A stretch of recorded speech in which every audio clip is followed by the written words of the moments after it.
Claro, con mucho gusto, Moisés.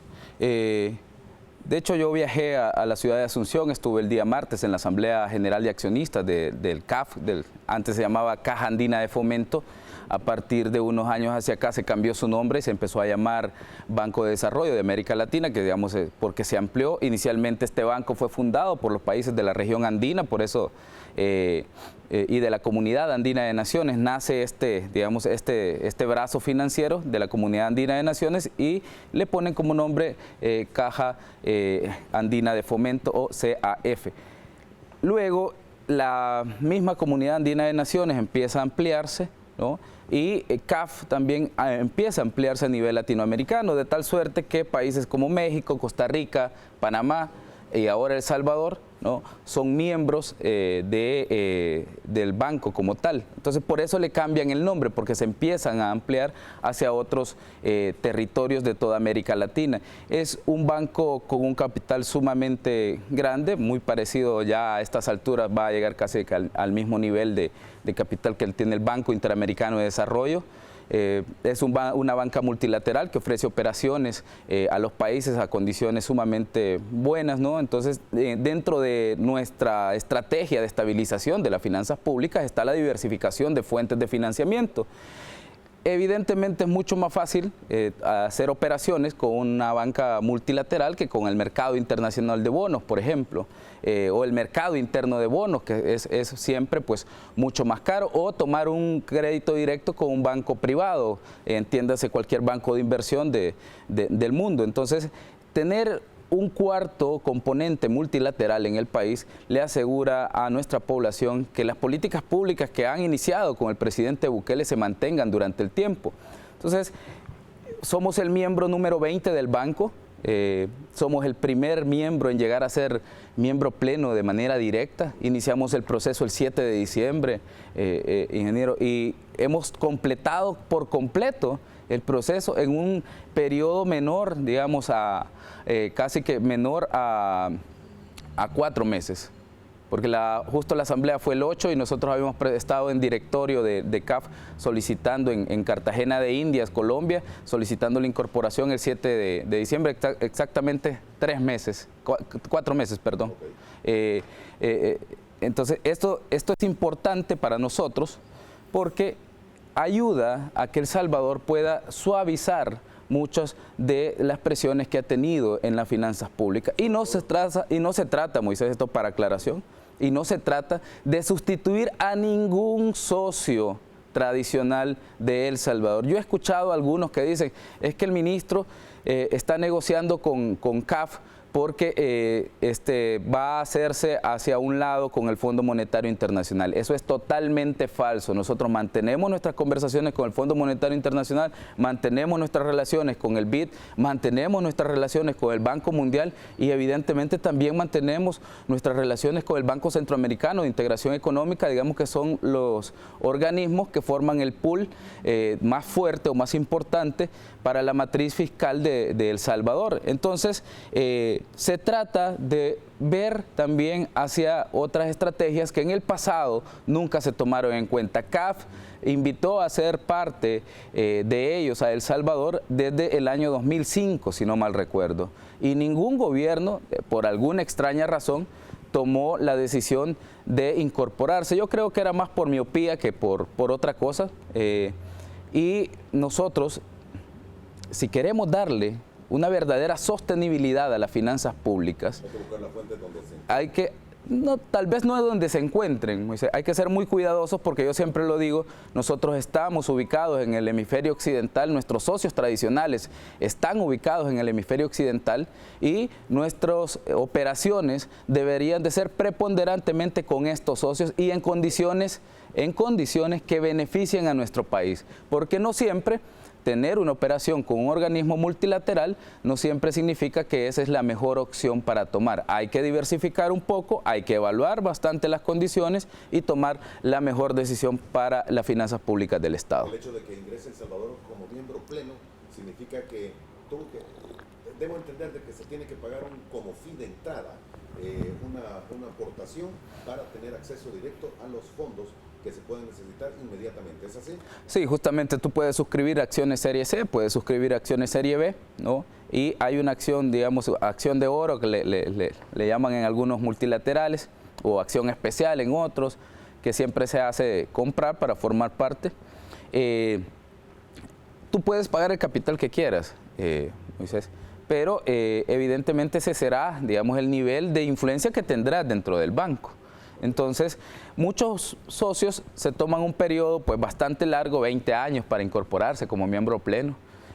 Yo creo que las economías mundiales, sobre todo en estos contextos de crisis, porque no es, y digo crisis en plural, porque no es una sola la que estamos viviendo, en estos contextos de crisis mundiales debemos ser, los tomadores de decisiones debemos ser lo suficientemente rápidos para saber leer los momentos adecuados en los que hay que tomar esa decisión.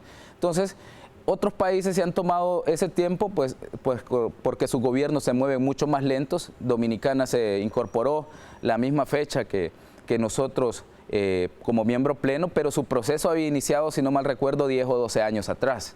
Nosotros lo logramos en un periodo de 4 meses. Entonces, que para nosotros es importante, 3 meses, Moisés, iniciamos diciembre, enero y febrero, nada más marzo. Entonces, creemos que El Salvador lo ha hecho sumamente rápido, creemos que la economía mundial en este contexto de crisis exige tomar decisiones rápidas. No tenemos todo el tiempo para esperar a implementar nuestras estrategias. Hay muchas operaciones, hay muchas infraestructuras que hay que desarrollar. Yo siempre le he dicho, nosotros vamos a pasar por un periodo de franca, digamos, afectación o de manera directa a nuestro Producto Interno Bruto. Para salir de esa trampa de deuda que tenemos que empezar a apostarle a que nuestro Producto Interno Bruto crezca, y para eso necesitamos hacer las mejores operaciones a las mejores condiciones y también enfocados en generar productividad en nuestra economía. Muy bien, solo para dejar este tema, ¿cuánto pagó El Salvador, ministro? No, nosotros no hemos pagado nada hasta el momento, no hemos pagado nada hasta el momento, Moisés. Hemos suscrito acciones hasta por un monto de 465. Estas se distribuyen en un plan de pago de largo plazo, ¿no? No es que lo vamos a pagar todo de una sola vez, y una vez tú pagues la primera cuota tienes acceso ya a todas las operaciones. Entonces, ese dinero va retornando a tu misma economía, ¿no? Las operaciones que te va generando este tipo de operaciones con multilaterales te genera una recaudación directa, porque si tú haces, por ejemplo, una carretera con financiamiento, ¿no? La empresa que la va a construir va a pagar tributos. Esos tributos probablemente compensen de manera directa la primera cuota que hayas pagado.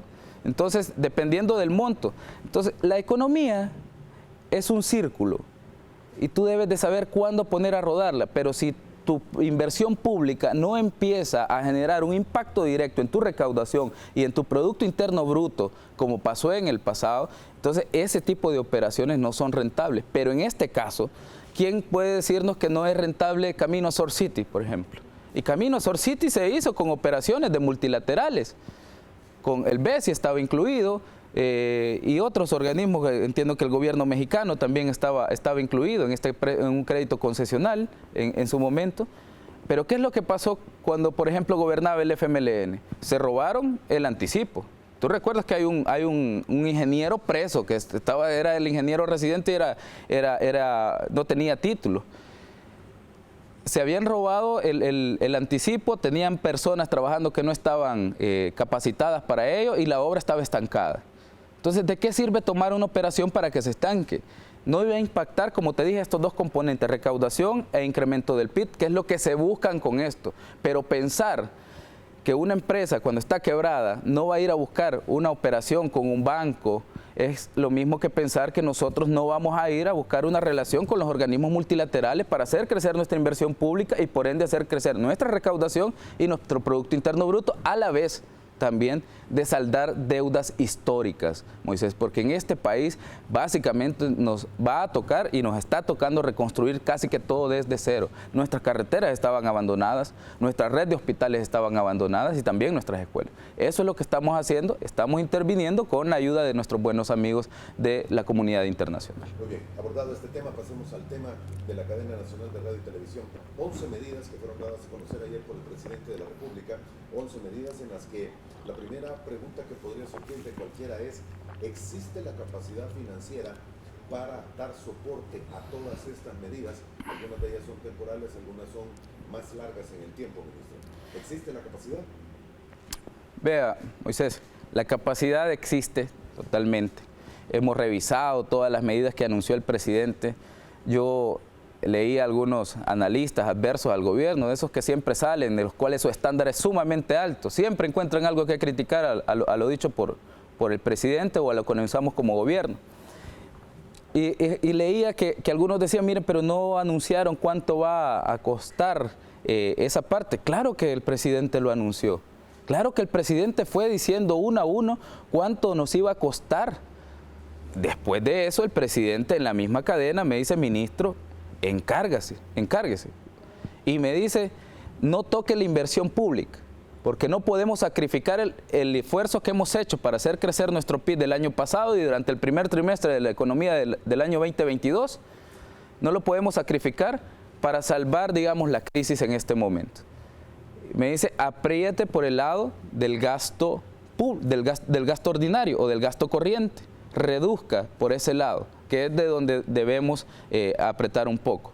Entonces, el presidente básicamente ha dado las líneas estratégicas de eso. Claro, habrán algunas adecuaciones en el presupuesto a nivel interno que su servidor es el encargado de hacerlo, y para eso soy el ministro de Hacienda. El presidente ha anunciado la línea estratégica, ha anunciado cuánto cuesta cada una de las medidas. Por ejemplo, él decía para cuánto esperamos recaudar del FEFE. Él decía: se recaudan 46 millones, pero es decir, 3.84 millones de dólares mensuales. Ese va a ser el sacrificio durante 3 meses, más o menos serán 11, 12 millones, 11 punto y algo millones de sacrificio fiscal. Eso es lo que cuesta el plan. ¿A dónde vamos a recortar? Evidentemente del gasto corriente, como lo ha dicho el presidente. Sin afectar inversión pública, porque no tiene ningún sentido, Moisés, que tú salves una crisis coyuntural provocando una crisis estructural de largo plazo. O sea, no podemos pensar, vamos a vender, como se pensó en los 90, por ejemplo.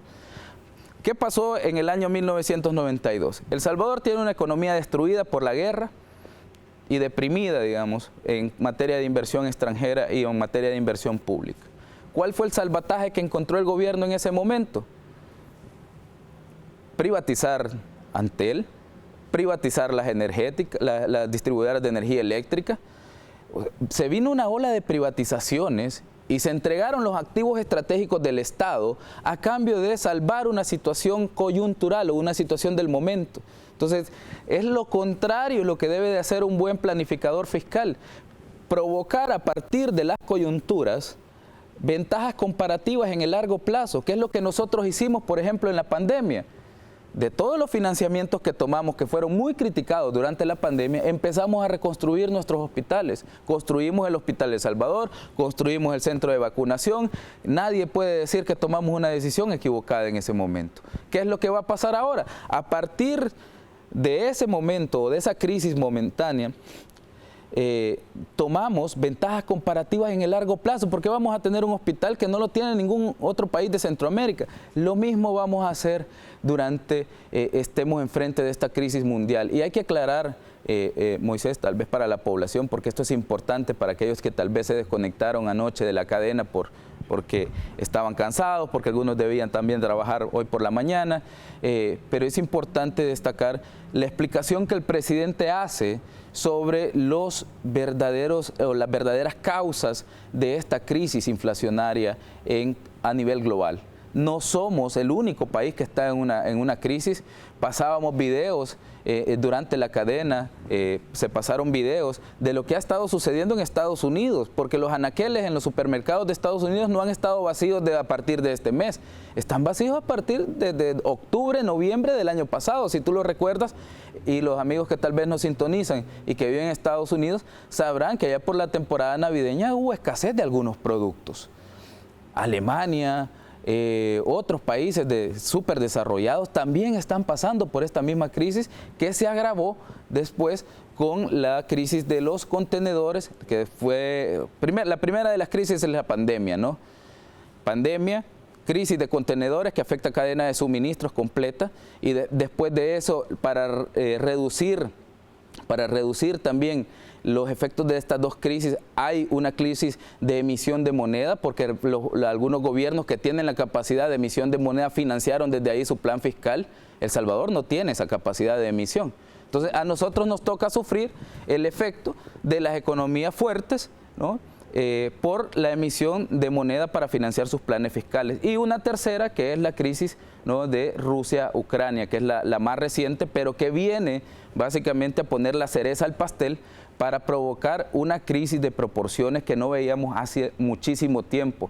El crudo Brent, por ejemplo, alcanzó niveles de 2008, que fue el crack, si tú recuerdas, de 2008, 2007, el crack de la bolsa de Wall Street por los activos tóxicos y las hipotecas subprime. Entonces, ese momento de la historia es sumamente duro y se comparaba con el crack de la bolsa del 29. Pues esta crisis podría tener proporciones mucho más grandes, pero como decía el presidente, nuestra obligación es como gobierno hacer que en El Salvador, a pesar de cuál sea el contexto mundial, nuestra población tenga los menores efectos en su bolsillo. Y hacia eso están dirigidas las medidas. Muy bien, son 11 medidas, creo que todo el mundo la conoce, las vamos a abordar cada una de ellas muy rápidamente, pero antes, se tiene un monto total. Yo sí escuché lo que el presidente mencionaba de cuánto es el costo de cada una de las medidas, incluso en el gas fue muy detallista cuando mencionó que se pasaba de 5 millones a prácticamente 16, si mal no recuerdo. ¿El monto total lo tienen calculado, ministro? Sí. De hecho, tenemos, digamos, un monto por separado, 11.52 millones para el tema de FEFE. En el tema de Cotran nos estaría costando más o menos 13.04 millones. Eso con esas dos, más o menos lo de el impuesto al gas, perdón, el subsidio al gas que hemos mantenido, también nos estaría costando pues alrededor de unos 50 millones adicionales de lo que nosotros habíamos programado. Entonces más o menos por ahí andaría el costo de total. Los aranceles que vamos todavía a reducir, todavía hace falta ver la medición de cuántos van a entrar, porque lo que pasa es que depende mucho de quiénes. Hay que recordar que el presidente ayer anunció que en materia de aranceles, las 20 medidas para los aranceles, como aceite, a los tomates, eso va a reducir el precio de estos productos de la canasta básica. Son 20 productos esenciales para nuestra economía que golpean directamente el bolsillo de los consumidores, y esto va a hacer que este efecto pues en el precio de estos materiales pues se reduzca. Hace falta que ver cuánto entra de los nuevos países. Nosotros tenemos ya un promedio de lo que ha estado entrando. Hay que recordar que más o menos El Salvador percibe en materia de aranceles alrededor de 50 millones en total, que incluye todos los demás productos que hay en nuestra economía. Pero 50 millones anuales. Sí, no, mensuales. 50 millones mensuales con todos los productos. Evidentemente estos 20 forman parte de esos productos, pero como dije, la métrica todavía nos exige que veamos un par de proyecciones respecto de cuáles podrían ser los países que pueden entrar con nuevas licencias a El Salvador, en el sentido de que si, por ejemplo, un producto que se vende en Estados Unidos ya tiene licencia de la FED, como lo decía el presidente el día de ayer, no tiene ningún caso que nosotros lo estemos revisando, porque la FED, que es el organismo regulador en materia de productos y algunos alimentos en Estados Unidos, ya cumple con una serie de requisitos que son bastante altos o bastante exigentes, que evidentemente los de los países menos desarrollados están incluso un poco más abajo de esos requisitos. ¿Y para qué vamos a pedir más de lo que ellos piden, ¿no? Entonces, si ellos tienen un permiso allá, que nos lo traigan y inmediatamente se valida. Evidentemente se hace una revisión de que no se presente un permiso falso, ¿verdad? No vamos a afectar la salud de la población tampoco, pero una vez se valida que el permiso es original, que está en regla, pues se le da la autorización para que pueda importar de esos productos y el mercado tenga una demanda adecuada y no se genere escasez, y al generarse escasez, pues evidentemente incrementan los precios. El impuesto del Fondo de Estabilización para Fomento Económico, una suspensión por 3 meses. Eso significa, dijo el presidente, una reducción aproximadamente de 16 centavos en el precio del galón de combustible. Gasolina, diésel no, ¿verdad?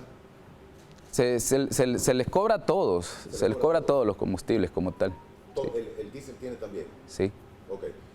Esta reducción, bueno, y yo recuerdo también en el COTRANS, no, más bien dicho, en este impuesto de guerra, usted mismo nos dijo en este escenario, en este set, sí, que con el impuesto de guerra, más bien dicho, se pagaba, más bien dicho, la pensión de los excombatientes, y que era bastante difícil evitarlo porque se tendría que recurrir a fondos de otras áreas. Sí. Es lo que se va a tener que hacer entonces.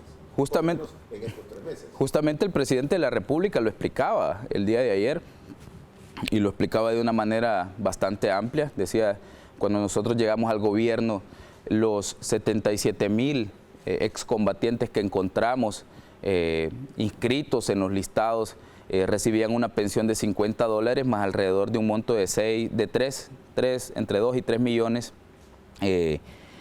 al año para becas, para construcción de vivienda y otros emprendimientos que son unos proyectos que se les dan a ellos. Entonces, ellos recibían esta parte, nosotros, de su pensión, que eran $50. Nosotros, cuando llegamos al gobierno, el presidente dobló el monto que recibían de la pensión. Ellos reciben $100 ahora de pensión.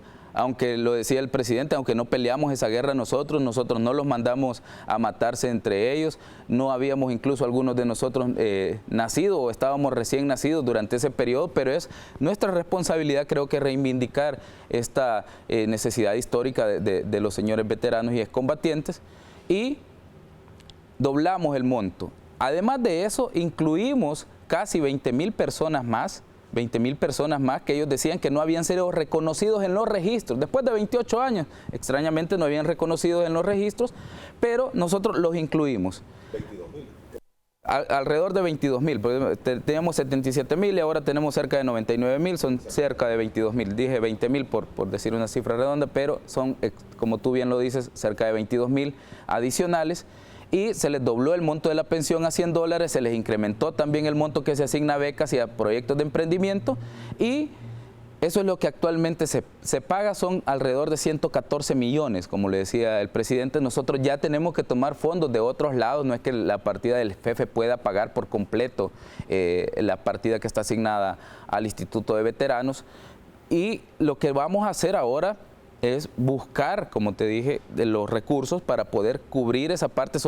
Por el momento son 11.52 millones y lo suspendemos durante 3 meses. No es que lo estemos suspendiendo durante todo el año, ¿no? Entonces, digo esto porque yo sé que no faltará quien le pague a 2 o 3 excombatientes, aquellos señores barbudos que sacan siempre al Salvador del mundo a reventar cohetes. ¿Hay algunas manifestaciones este día, por cierto? Me imagino que ya van a andar los que en internet, en redes sociales, algunos les dicen los maestros Rochi o algo así, pero son unos señores barbados que siempre andan con unos morteros bien grandes y siempre andan con viva el FMLN, viva Arena, vamos a sacar a Bukele, no sé qué, a pesar de que el presidente Bukele lo decía ayer.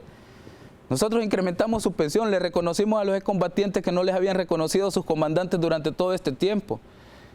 Les hemos dado más dinero para becas, hemos reconocido la independencia presupuestaria del Instituto Nacional de Veteranos, algo que nunca hicieron los gobiernos anteriores. Hemos fortalecido toda su institucionalidad y hemos incluido a sus hijos en muchos de los programas sociales que nunca se incluyeron. Saldamos las deudas históricas del Mozote, que actualmente estamos ahí en un proceso de construcción de mucha infraestructura. Y aún así, estos señores siempre van y hacen las protestas. ¿Por qué? Porque alguien les paga para hacerlo, me imagino, o porque se sienten cómodos haciendo o provocando desorden siempre.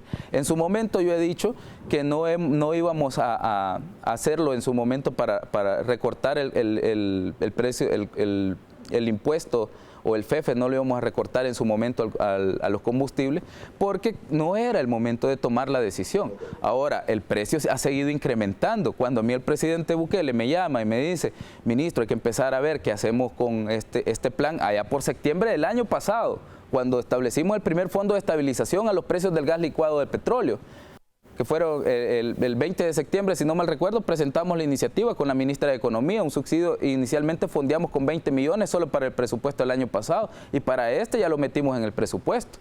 Pero allá empezó nuestra estrategia contra la inflación. Ahora hemos tenido que avanzar en una estrategia mucho más profunda, que tenga un efecto mucho más directo en el bolsillo de los salvadoreños, y ese es el anuncio que ha realizado el presidente. Muy bien, tengo que ir a la primera pausa, ministro, pero antes, FEFE, Cotrans, el subsidio a gas, eliminar los aranceles a estos 20 productos, la medida número 11 que indicaba el presidente, todo esto naturalmente significa dinero que usted me dice vamos a sacarlo del gasto corriente sin afectar la inversión pública, es así, ¿verdad? Tal cual.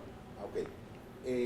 Sacarlo del gasto corriente en algún momento significa sacrificios de destitución de personal, destitución de empleados, o recortar áreas, o recortar algunas instituciones. Si nosotros recortamos el gasto público, Moisés, si nosotros recortamos el gasto público, yo escucho eso en algunos sectores que siempre estuvieron muy cercanos a los gobiernos anteriores u otros que a veces por desconocimiento. Pero cuando a mí me dicen haga un recorte general del gasto ordinario o del gasto corriente, evidentemente me están diciendo también haga un efecto o afecte el consumo de su economía. ¿Por qué? Porque si tú despides empleados estatales, ¿qué va a pasar? Vas a tener un montón de gente que no tiene ingresos, que no tiene capacidad de generar, digamos, las condiciones adecuadas para vivir en medio de una crisis. Entonces, recortar el gasto debe de hacerse de manera inteligente. Entonces nosotros vamos a ir a ver algunos temas como alquileres, consumo de energía eléctrica, eficientización de algunos gastos corrientes o de gastos del día a día. No van a haber despidos, no van a haber despidos. De hecho, yo siempre le he dicho, el país tiene un problema de manejo de la masa laboral, no por el tamaño del Estado, sino porque el tamaño de ese Estado no está en línea con los resultados que debería de estar dando un resultado moderno. Entonces no es un problema de... A nosotros nos hace falta personal en salud, a nosotros nos hacen falta, profesores, todavía, o sea, sí, y creo que nadie nos puede decir lo contrario, lo sabemos. Nos hace falta incrementar esa capacidad. Entonces si nosotros empezamos a recortar a diestra y siniestra en el gasto público, lo único que vamos a hacer es agravar la crisis. Entonces, se debe de hacer un recorte de manera inteligente, como lo dijo el presidente ayer, vea por el lado del gasto ordinario, por el gasto corriente, no afecte la inversión pública, ¿no? Y inversión pública significa enfermeras, Moisés, significa maestros. Si yo empiezo a despedir, por ejemplo, a mis enfermeras o a mis médicos del sector salud, ¿qué es lo que va a pasar? Voy a tener una sociedad enferma que luego va a ir a acudir a los hospitales, y en esos hospitales no van a poder curarse y se van a agravar su enfermedad y se va a tratar durante mucho tiempo. ¿Eso qué me va a provocar? Una mayor carga en el gasto público. Entonces, ese es un círculo vicioso. Tenés que ser muy cuidadoso a la hora de qué lugares vas a recortar en el gasto, y eso es lo que vamos a hacer en los próximos días. Oye, y antes de ir a la pausa, solo esto, para terminar el tema de los veteranos, ¿no corre peligro las pensiones de ellos? En absoluto. Todas las pensiones están completamente aseguradas, los subsidios también a los buceros, todas aquellas cosas que se financiaban desde las partidas que han sido afectadas por la suspensión de los impuestos que estaban en vigencia, van a ser completamente financiadas. Ninguna de ellas está en riesgo. Nadie del sector transporte puede decir, por ejemplo, que le van a incrementar el pasaje, porque no estamos recortando el subsidio que les vamos a dar. Estamos recortando la fuente de financiamiento, pero no estamos recortando el beneficio para ninguno. Todas las pensiones están aseguradas, todos los subsidios están asegurados, becas universitarias, nadie puede argumentar, solo aquel que de verdad quiere inventarse una novela y quiere hacer desorden en la calle, mejor que lo diga, pero nosotros hemos sido muy claros. La orden del presidente ha sido ir a buscar las fuentes dentro del mismo presupuesto sin afectar los beneficios que ya estamos dando a la gente.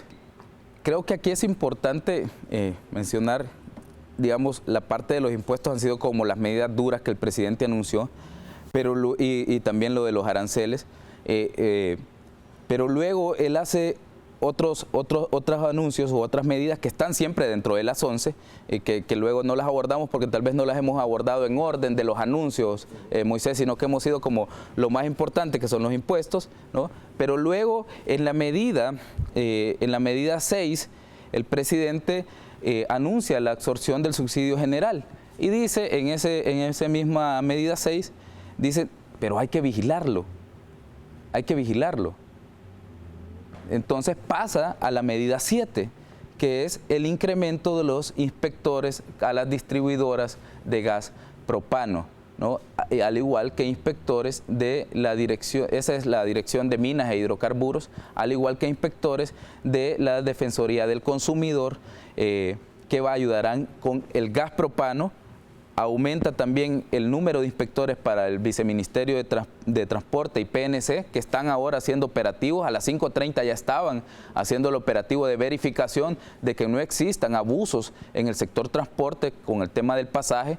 Y además de eso, incrementa también el número de inspectores de la Dirección de Minas e Hidrocarburos en estaciones de combustible y también en las embarcaciones que traen el combustible hacia nuestro país. Y esto decía el presidente para asegurar la calidad del combustible que los salvadoreños estén recibiendo.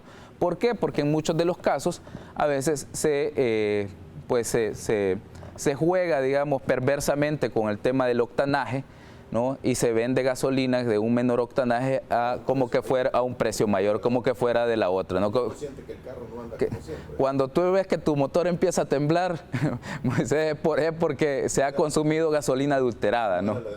No era la de mayor octanaje o es gasolina adulterada en algunos casos. Entonces vamos a desplegar tanto inspectores de la Defensoría del Consumidor, inspectores de la Dirección de Minas e Hidrocarburos, inspectores del Viceministerio de Transporte, inspectores de la PNC que ya están en acción, y también el Ministerio de Hacienda se encargará de hacer algunas revisiones, al igual que el Ministerio de Agricultura y Ganadería, que revisará que los trámites pues tampoco se estén entorpeciendo o que se estén generando retrasos que puedan afectar la cadena de suministros en nuestro país.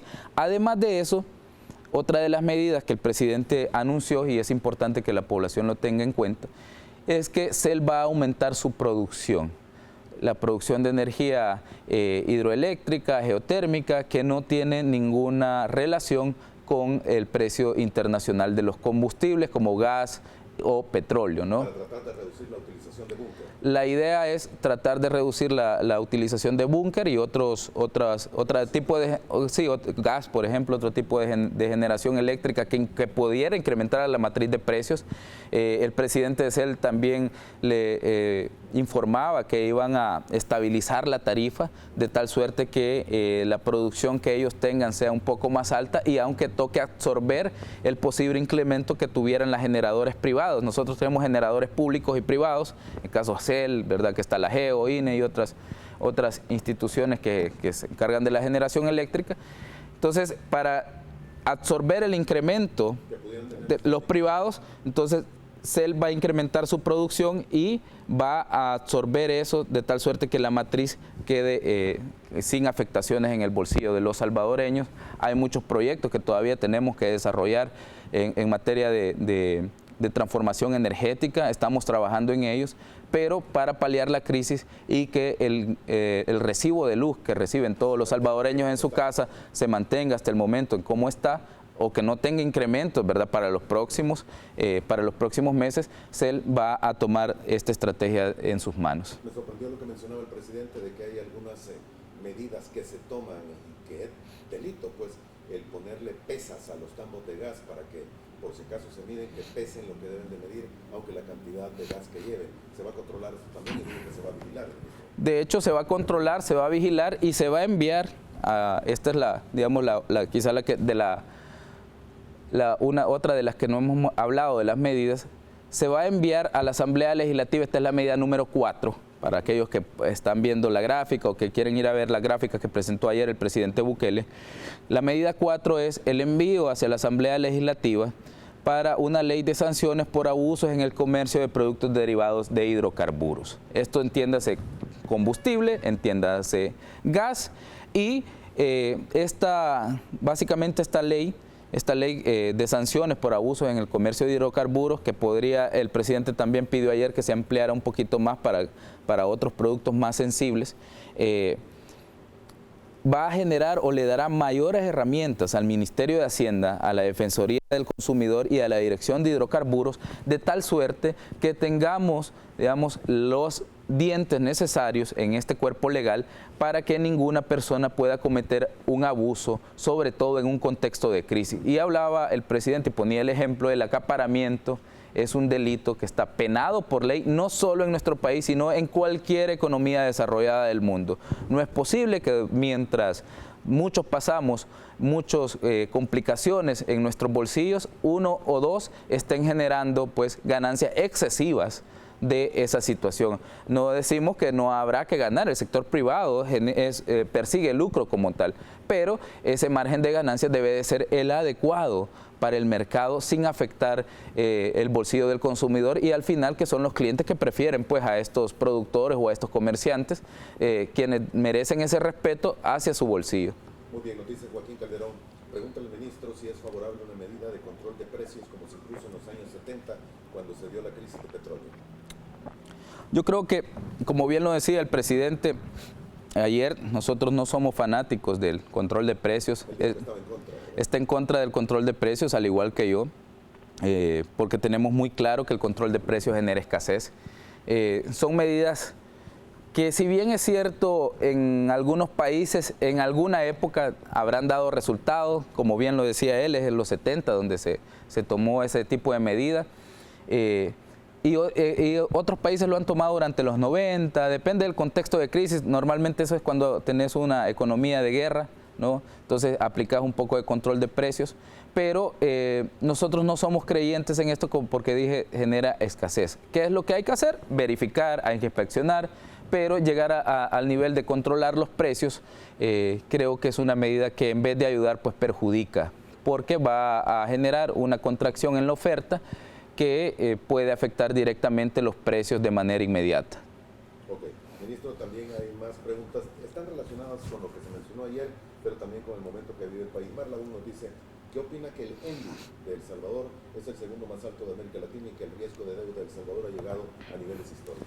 Vean, yo esto lo he abordado con los inversionistas, lo he abordado con los organismos multilaterales. Les decía que a mí me parece sumamente extraño el comportamiento que ha tenido el ENVI. Hay que recordar una cosa, el ENVI es el índice de medición de los mercados emergentes o de los bonos de mercados emergentes respecto de los bonos emitidos por el Tesoro estadounidense. Ese es el ENVI. O sea, es medir los bonos de El Salvador contra los bonos de Estados Unidos. Evidentemente hay varias agencias que lo elaboran, ¿no? Ese ENVI lo elabora una agencia en específico.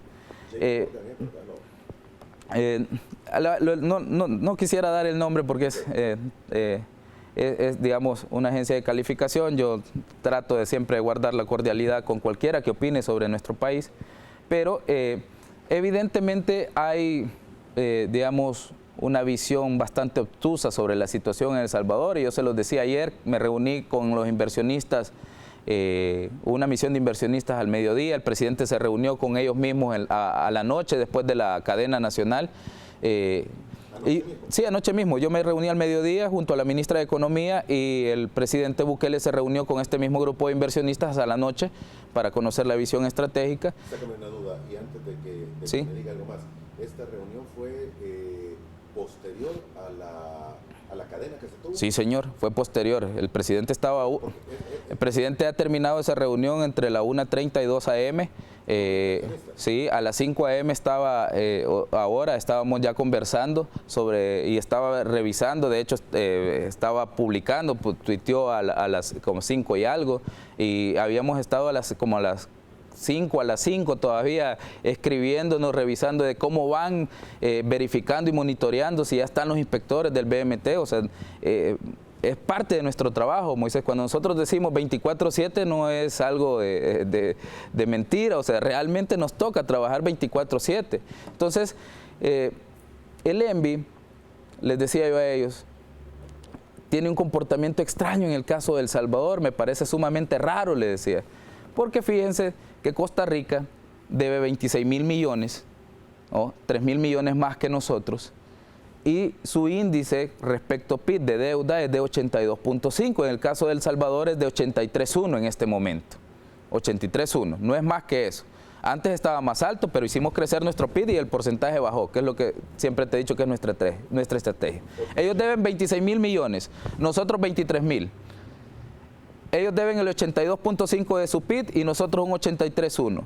El ENVI de Costa Rica se mantiene entre 455 puntos y 500 puntos básicos. Y el ENVI de El Salvador es de 1.700 puntos. Algo no cuadra. El PIB de El Salvador creció casi un 11% el año pasado. El PIB de Costa Rica no se ha recuperado todavía de la caída en la pandemia. Nosotros tenemos un plan anticrisis y tenemos un fuerte liderazgo político con consenso en el Congreso o en la Asamblea Legislativa. Costa Rica, su presidente está saliendo, ¿no? No se sabe quién va a ganar el balotaje.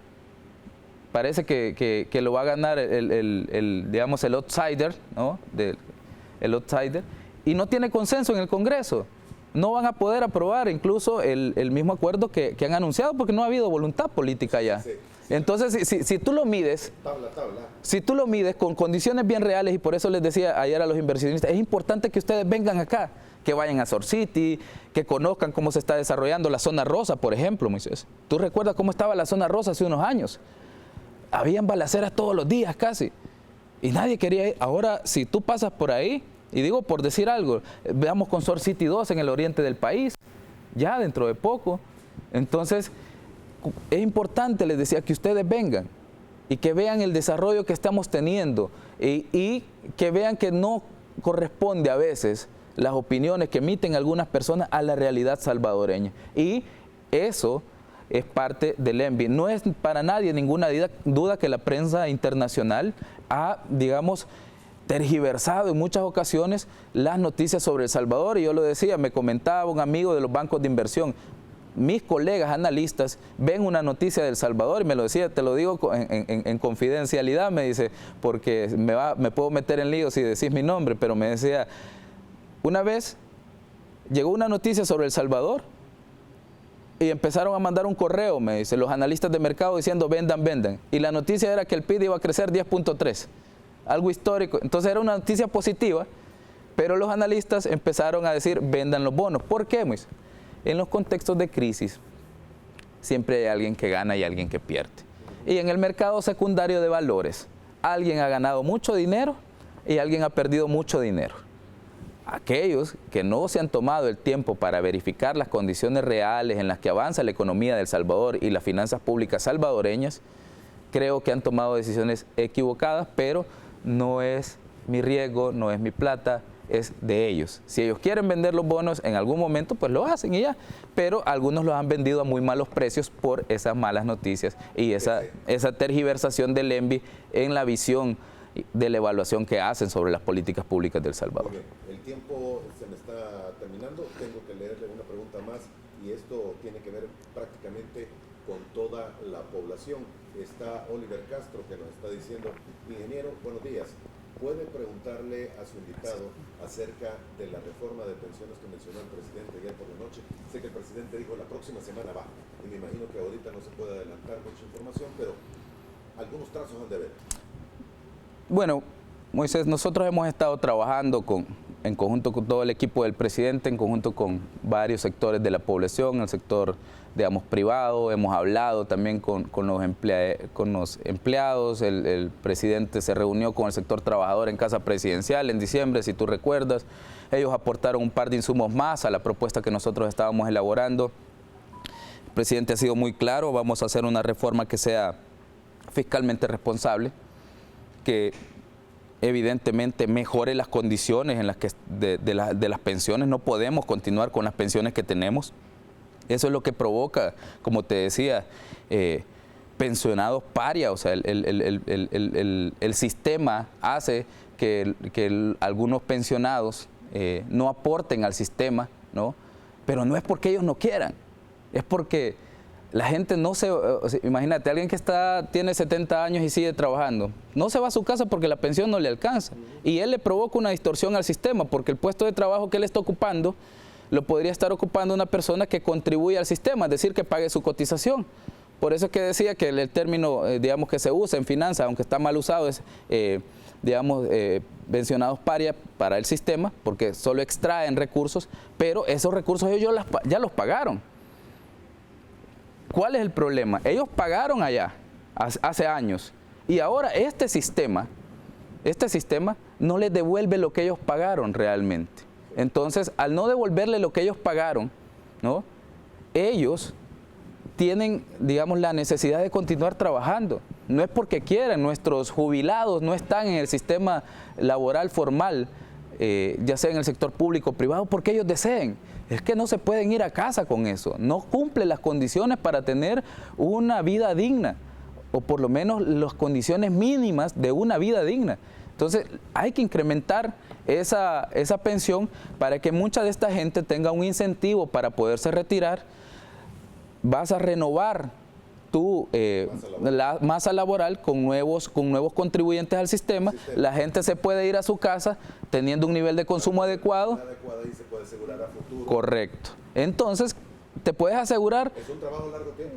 Correcto, pero ese es el verdadero meollo del asunto, Moisés. Acá se preponderó siempre la ganancia del sector privado, afectando pues las condiciones de vida de la población que iba a pensionarse, y eso provocó que el sistema quebrara mucho antes de tiempo. El sistema duró 4 años. Entonces, las pensiones están quebradas aquí desde el 2002. La reforma fue en el 98, pero las pensiones están quebradas aquí desde el 2002. O sea, no es algo desde ahora ni de 2, 3 años atrás. Se quebró 4 años después porque el sistema estaba diseñado para producir, como te dije, pensionados que no contribuyen al sistema de manera posterior. Eso es lo que estamos haciendo, generando esas condiciones. No decimos que el sector privado no deba generar ganancias. Claro que sí, para eso existe. Pero en ciertas áreas y en condiciones justas, pues no afectando las condiciones de nuestros pensionados. Eso es lo que estamos preparando en conjunto con el presidente. Hemos escuchado muchas de las posiciones de los sectores involucrados. Luego vendrá la discusión en la misma Asamblea Legislativa. Hay que recordar que por principio de discusión parlamentaria la Comisión de Pensiones tendrá que llamar. Creo que van a formar una comisión especial o ya está formada. Tendrá que llamar para esas discusiones y se presentará pues la próxima semana. Muy bien, tengo 3 preguntas y solamente 6 minutos, ministro. El tiempo se nos Sí. está terminando. Una de ellas tiene que ver con lo que acaba de mencionar de las pensiones. Al fin veremos la nacionalización de las pensiones, dice Aníbal Osorio. ¿Es esto lo que se habla? El presidente va a firmar la iniciativa de ley, Moisés. Cuando el presidente la haya firmado, nosotros vamos a dar esos detalles. O sea, no se puede adelantarnos. No se puede adelantarnos. Mira, tenemos varias propuestas, hemos estado haciendo algunas combinaciones, yo lo he dicho, aquí hay movimientos y creo que todos los conocemos, el movimiento No Más AFP. Y el movimiento No Más AFP ha presentado propuestas, ¿no? Hay una mesa. Claro, hay una mesa para todo esto. El sector privado, por ejemplo, ellos han presentado también propuestas y ellos tienen su propia visión. Entonces vamos a incorporar elementos que nos parezcan que generan un adecuado diseño del sistema y que le genera, como dije, lo primero es el cotizante, después el Estado y, como dijo el presidente, después el tema de quién administra y todo, pero primero el cotizante. Muy bien, me están escribiendo algunos azucareros que dicen que están preocupados porque se mencionó el azúcar como uno de los que podría ser importado y eliminado sus aranceles, y dicen ellos el anexo A por ley lo impide. ¿Qué hay sobre el azúcar? No, el presidente lo anunció de haber escasez o de haber un incremento en los precios del azúcar, entonces se podría llegar a eso, pero si nuestra producción nacional suple por completo, ¿verdad? ¿Para qué se va a traer producto importado? Entonces creo que es importante tenerlo como herramienta, ¿no? hay que tenerlo como herramienta, pero evidentemente nosotros, si la producción nacional alcanzara, Moisés, nosotros no fuimos los que administramos durante los 70, bueno, 80, 90 y la época de los 2000, donde sistemáticamente se debilitó la producción nacional. Nosotros, hoy por hoy, importamos casi el 80% de los productos que consumimos. ¿Y de dónde viene eso? De las administraciones anteriores que deprimieron nuestro campo. Dentro de poco empezamos ya con el programa Receto. Creo que este fin de semana hay unas visitas de nuestro nuevo ministro de Agricultura. Hemos encomendado a todo el gabinete económico y a todo el gabinete del presidente Bukele que empiecen a dinamizar todos estos proyectos, Receto, los distritos de riego que estamos implementando, los invernaderos. Creo que hay que estar pendientes de lo que estamos haciendo en materia de agricultura y esto es para incrementar nuestra producción nacional. Esos son los esfuerzos que nosotros estamos haciendo, pero evidentemente tenemos que administrar con las condiciones que actualmente tenemos. Muy bien, y termino con esto. Los bonos Bitcoin, se había mencionado que serían la primera semana o los primeros 15 días de marzo, todavía están en el horno, como dice el presidente. Todavía estamos terminando algunos detalles, ya está casi todo listo. Lo que pasa es que esto es un tema de timing también. Sí. Tiene que Moisés, ser el momento indicado y adecuado. Correcto, entonces no es tan como que tan simple. O sea, en cualquier emisión, por ejemplo, si vos sos ministro de Hacienda, algún día nunca vayas a ir a buscar a emitir en el mercado internacional en el mes de diciembre, por ejemplo. Jamás, porque nadie tiene dinero, todo el mundo ya lo invirtió o lo colocó en otras inversiones de las empresas que van a tener temporada de comercio en diciembre, ¿no? Entonces el timing es básicamente después de octubre ya es difícil conseguir plata en cualquier lado. O sea, entonces esto es una cuestión de timing, de ir viendo, midiendo las tendencias del mercado, qué está en boga y básicamente a partir de eso salir. Nosotros creemos que entre el 15 y el 20 de marzo es el timing adecuado, tenemos digamos, las herramientas casi terminadas, pero nos lo irá indicando el contexto internacional. O sea, la guerra en Ucrania yo no me la esperaba. Sí. O sea, fue previsible 1 o 2 meses antes. Pero si tú me preguntas al inicio de mi gestión como ministro o hace 6 meses, mira, va a haber una guerra en Ucrania, te diría, Moisés, usted está hablando de qué está hablando, ahí no va a haber ninguna guerra, te hubiera dicho. Entonces hay muchas cosas del contexto internacional que tenemos que ir midiendo y la emisión pues es una de esos aspectos. Muy bien, no tengo más tiempo, ministro. Gracias por la oportunidad que nos ha regalado esta mañana de conocer un poco más a fondo y estamos pendientes porque algunas de las medidas tienen que pasar por aprobación de la Asamblea Legislativa. Sí, señor. Quiero entender que va a haber una sesión plenaria que ha sido convocada para este domingo, de acuerdo a algunas publicaciones. Este domingo el presidente de la Asamblea, Ernesto Castro, amablemente y a solicitud nuestra como gobierno, el mismo presidente dijo vamos a solicitar que haya una sesión de la Asamblea extraordinaria, ha convocado a las 9:30, nosotros vamos a presentar ahora y mañana los respectivos cuerpos de ley para que sean aprobados de manera inmediata. Algunos dicen, bueno, ¿y por qué el presidente le pide al presidente de la Asamblea que tenga una sesión plenaria especial? Bueno, porque esa es la dinámica, pedirlo a la Asamblea Legislativa. El presidente Biden le pide al Congreso a veces que tengan sesiones, lo que pasa es que ellos no tienen, por ejemplo, la mayoría en el Congreso y por eso no sesionan. Así como nos pasaba antes, yo le pasaba pidiendo sesiones a Mario Ponce, si tú recuerdas, cuando era presidente, el mismo presidente de la República les decía, señores diputados, sesionen por favor, y no lo hacían.